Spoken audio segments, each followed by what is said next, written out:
You're listening to Linked AM.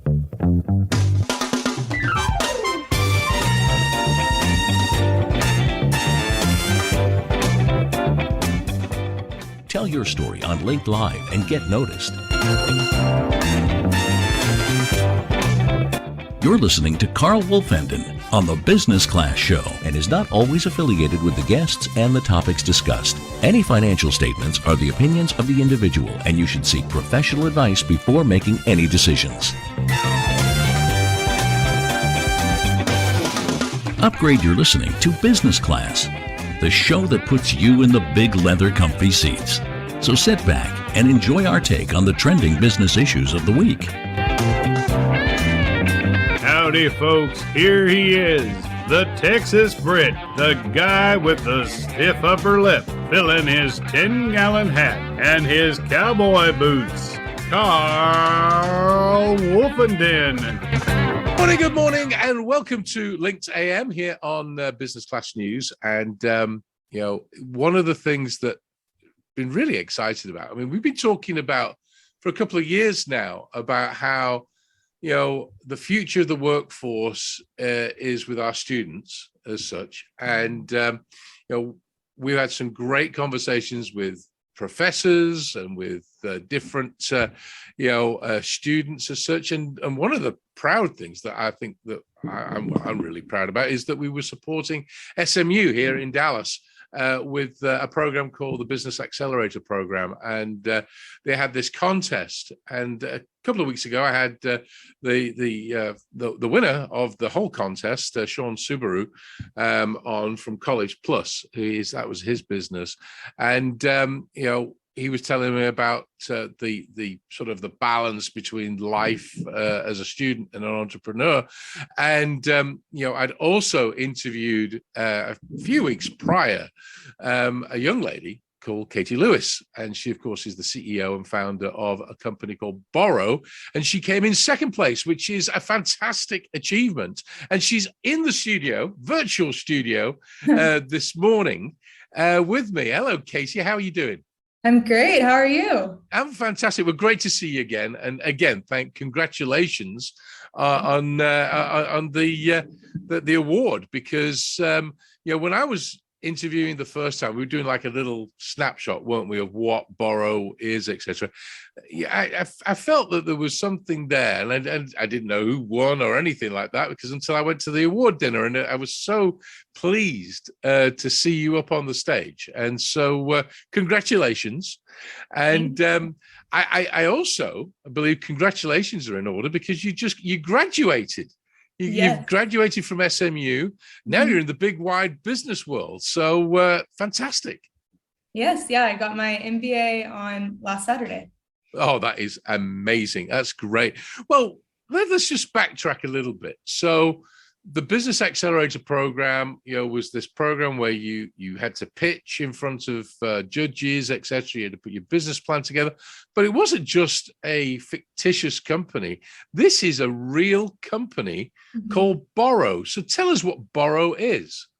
Yeah. So actually, Borrow kind of started back in my undergrad days at the University of Texas, but I've always been infatuated with the sharing economy and really wanted to start a marketplace to allow people to share with one another. And so the concept of Borrow came to me, and Borrow is an online marketplace for local renting. It's focused on businesses and allowing them to utilize their tools and equipment and supplies to the best of their ability by creating a second revenue stream by renting it out to other people. And it's going to grow into the neighborhood as well. So it's really the local rental network. Well, if you think about it, it makes complete sense. I never even thought of it that way, because it's optimizing, assets that you have that maybe sat on the shelf or in the garage or wherever, and it can actually, as you say, they can be earning their keep, as they say. So is that how you came about it? You thought, well, okay, well, the companies out there have just got stuff that's just hanging around that other people need. It's just there used to be a show in England. You won't know this, but it was called the multicolored swap shop. It was called, and it was about every Saturday morning. It was kids exchanging, just swapping things around, and just say, I want a toy train, and I've got a car, so let's swap them around. But it's different, but it's still kind of the same concept, because I want something, I need something, and the other person has got something that they can give to me, or lend at least to me. Yeah. Well, yeah, that's really how it came to be. Was I saw the act of borrowing as really outdated. I was saying it was when I was an undergrad, and I was constantly borrowing things from people, and I was losing track of them. It was hard to really have that automatic ledger that exists with almost every other transaction you have. And so the idea kind of sparked from that, just the idea that borrowing needed to be updated. And over time, through my work experience, I saw this need that exists within businesses already, because they're already renting, they're already borrowing, they're already using these practices, but it hasn't been monetized yet. So that's really the idea, was to take a practice that we've all been doing since we were kids and make it into something where people can actually create an income from it. That's fantastic. I love that. I mean, that's what this show's all about: entrepreneurship, vision, passion, etc. So in terms of what's next, you've graduated now, this is now a real, opportunity for you. What's life got in store for you? Yeah, so I originally went to get my MBA with the purpose of launching Borrow. And as of, the last few weeks, it's officially started. We are developing out the website right now to have a soft launch in Dallas. We're focusing on construction to begin with. And so that's been a fun just experience, getting to know the industry a little bit better. I have some previous experience in the construction industry just from working in insurance.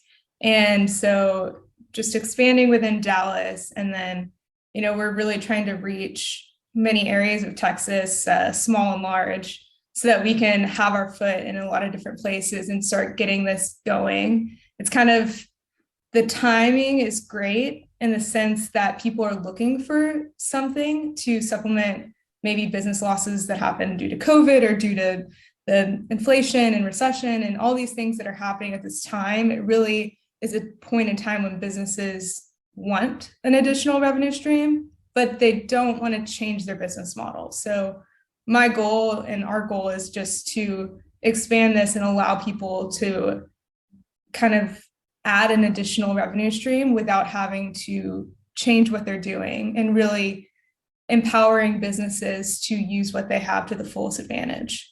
Oh, I love that. I mean, because one of the challenges that, I see every single day and I hear from business owners is, okay, yeah, my revenue stream is drying up.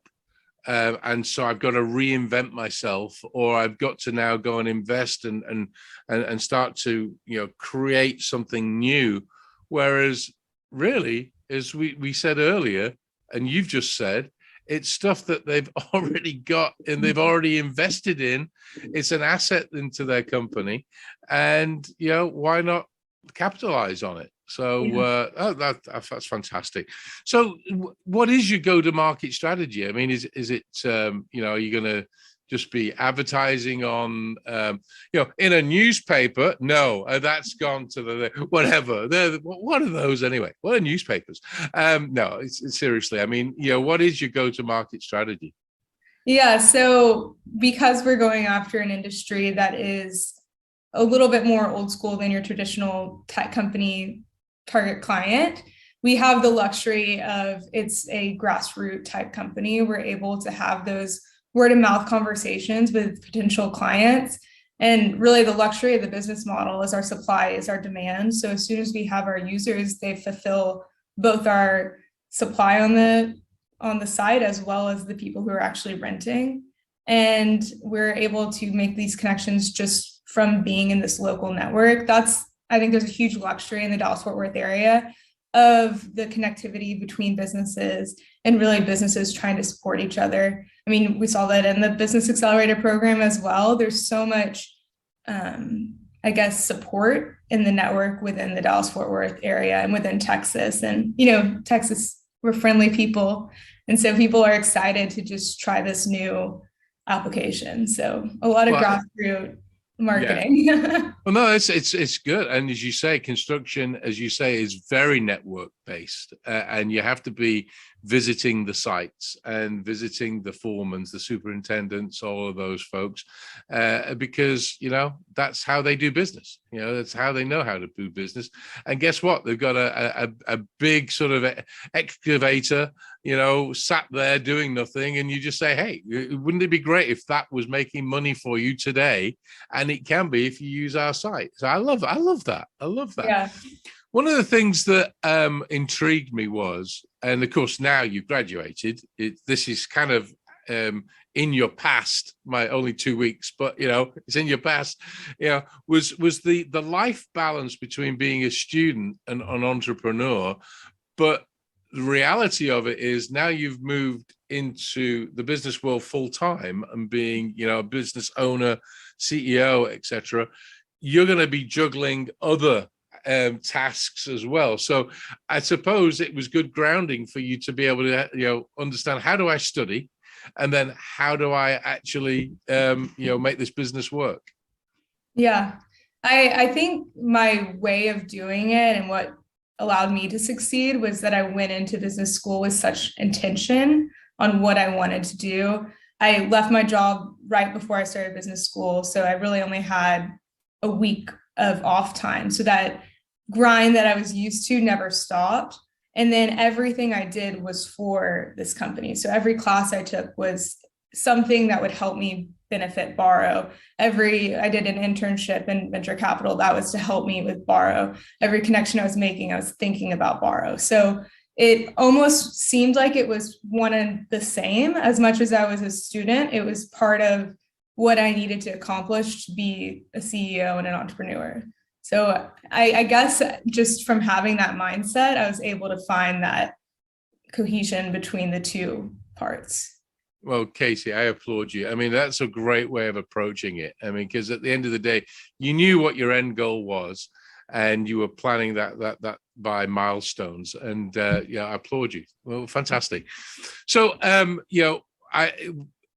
what I always like to give the opportunity is just to give a summary of where you see the future of Borrow for you, and how you're going to achieve that. So just summarize in your plan for the future. Yeah. So where I am today, I really am trying to build Borrow in a way that it can scale into something great and big where everybody is using it. But I know to do that, you have to start somewhere. So right now, Borrow is really focused on businesses. It's focused on the people who are already in the space, but might need some advancements to what they're currently doing. But I see Borrow as something that everyone can use. I think it has the potential of connecting people in a way that we saw social media connect people back when that was the phase. And then the way that the sharing economy really evolved in the early 2010s era. We've seen this adjustment of people's behaviors. And I know that asking people to change their behavior is not necessarily the easiest thing to do. But through time, I think Borrow can be the rental network in each city where people have a place to go when they need something and they don't necessarily need to buy it, or they have something and they don't feel like they're using it to its fullest potential. So I want Borrow to be the rental network for everyone. And I'm sure it will. I mean, listening to your confidence, as I said, when I first spoke with you, I thought, my goodness, this young lady has got so much, enthusiasm, vision, etc. And I have no doubt you will be a success. Well, Katie, thank you for joining me this morning. As I say, I really wanted to showcase you on the show because I want to tell all my viewers and listeners, about Borrow. And of course, I'll be putting a link, to some more information. Once you get your website up, etc., let me know what that link is, and then we'll get you, promoted out there. But again, thank you so much. Congratulations. And I want to have you back on the show when you're a gazillionaire, okay? Which is a next Sounds week. good. Well, thank you, Katie, for joining me this morning. Thank you so much. This has been great. Of course, that was Katie Lewis, CEO of Borrow, and what a fantastic concept. I mean, at the end of the day, she's taken a concept which, as I say, we all have been doing for many years, but formalizing it and making sure that we can keep track of things. How many times has my neighbor said, "Hey, you borrowed the lawnmower from me 2 months ago," and I know it's in the back of the shed. I forgot about it. No, but it's that focus on business. And I love the construction business side because I see so much potential, especially here in Texas. We're building everywhere I look. There seems to be a building site and a construction site, which, and with inflation, as Katie said, it's going up the roof. So I think this is a no-brainer. So applause to Katie, and wish her all the very best. So as I always say to my viewers and listeners out there, go out there, have some fun, but make some money, because of course it's business. It's business class news that you're reading and you're listening to on Linked AM. So go on and have and make some money, and of course be safe. We always say that, be safe in whatever you do. But until the next time, goodbye.